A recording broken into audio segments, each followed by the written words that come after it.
দায়িত্ব পালন করেছি। এখন আমার চুপচাপ ডিপ্লয় করা হয় নাই, আমি চুপচাপ বসে আছি। আবার লাগলে আবার কোনো কিছু লাগলে আমি আবার যাব। আপাতত আমার মনে হচ্ছে যে বলার মতো মানুষ এখন অনেক হয়ে গেছে। 18 সালে ছিল না, আমি পূরণ করছি।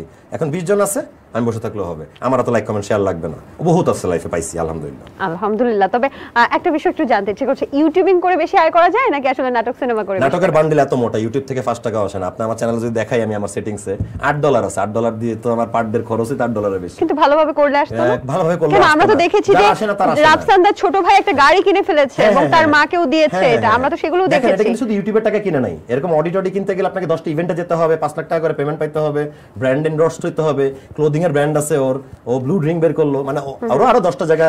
আমার কোনো বিজনেস নাই, আমার টিভি অ্যাক্টিং এ আমার মেইন টাকা আসে, মানে আমার আর্নিং সোর্স। এবং আমি যখন ভিডিও করি তখন এই আমার আর্নিংটা দিয়েই আমি আমার ভিডিও নামাই। মানে আমি যখন প্রডিউসার থাকি, আমার টিম মেম্বাররা আমার এই বেতনের টাকাটাই আমি শেয়ার করি ওদের সাথে।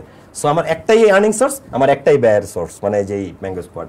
সো আমার আর্ন যখন হয় না, তখন আমার ভিডিও হয় না।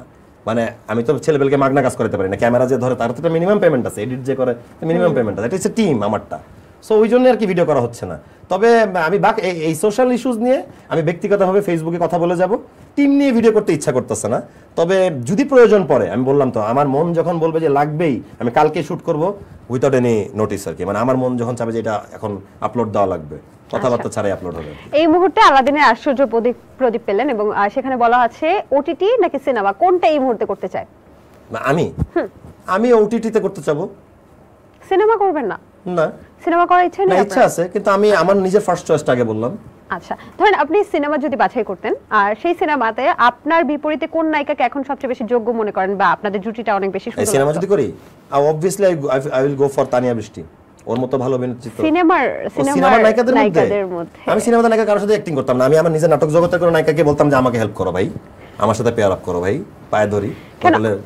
না না, সম্ভব না। সিনেমা পায়ে ধরতেন আপনি? মানে ম্যানেজ করতাম আর কি, কনভিন্স করতাম। মানে সিনেমার যোগ্য কেউ নেই, মানে সিনেমা নায়িকাদের আমার সাথে তো মানাবেন। আপনি দেখছেন এদের চেহারা, ওদের সব বাকি যারা এখন রানিং আছে, লাইক আমার সাথে যাবে, পাশাপাশি দাঁড়ালে আমাকে নায়ক মনে হবে তোদের পাশে দাঁড়ালে? আমি আপনাকে নো আমার মনে হয় যে হবে না। মানে হাইট কি আপনারটা ছোট থাকে? না না, ছোট বড় যাই হোক, মানে মানাবেন আর কি। স্ক্রিনে দাঁড়ালে ধরেন আমি আপনার নাটক করলে মানাবে, আসলে না হাইট ওয়েট রেশিও অনুযায়ী ওরা আর কি আমার সাথে সিনিয়রই মনে হয় দেখতে।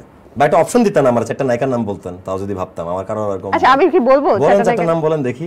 আচ্ছা, কার সাথে করা যায় সিনেমা?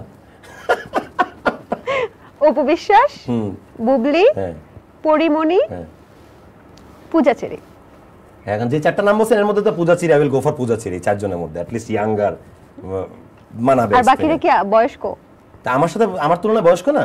আপনি অপু বিশ্বাস আমাকে সিনেমা দেখবেন, দর্শকই তো কমেন্ট দিবে যে এই কি বয়সের কি সমভার, এ কি প্যারায়। আমরা বুঝতে পারলাম। তার মানে যদি সিনেমাতে আপনি করেন, তাহলে আপনি কি কমেডি নায়ক হবেন, নাকি হিরোইজম কোন একটা কাজ করবেন, নাকি অ্যাকশন, নাকি থ্রিলার, আসলে কোনটা করবেন? আমি যদি ওটিটিতে কাজ করি অথবা সিনেমাও কাজ করি, আমি রিয়েলিটি বেসড গল্পে যেতে চাবো। আমি একটা ঘুষি দিছে 40 জন উড়ে গেছে, সেটা আমি করতে চাই না।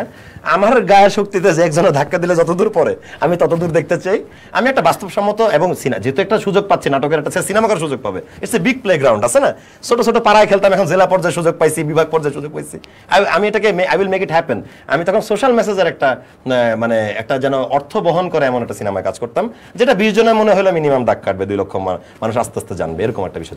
মিডিয়াতে আপনাকে বলা হয় ঠোঁটকাটা, এবং অনেকে কিন্তু আবার একটা সময় বেয়াদবও বলেছে। আপনি কি এটা শুনেছেন? আপনার ইন্টারভিউ নিচে কমেন্ট থাকবে আমি বেয়াদব। একটাই কারণ, আমি দ্রুত কথা বলতেছি, আমার চোখ সততার সাথে আছে, এবং আমি আপনাকে ডিরেক্ট অ্যান্সার দিতেছি, মানে ভানভনিতাটা নাই। এটাকে অনেকে বেয়াদবি মনে করেন, তবে আমি আপনাদের বলতে চাই, বেয়াদবি এক জিনিস আর সৎ থাকা, সৎভাবে কথা বলা আরেক জিনিস।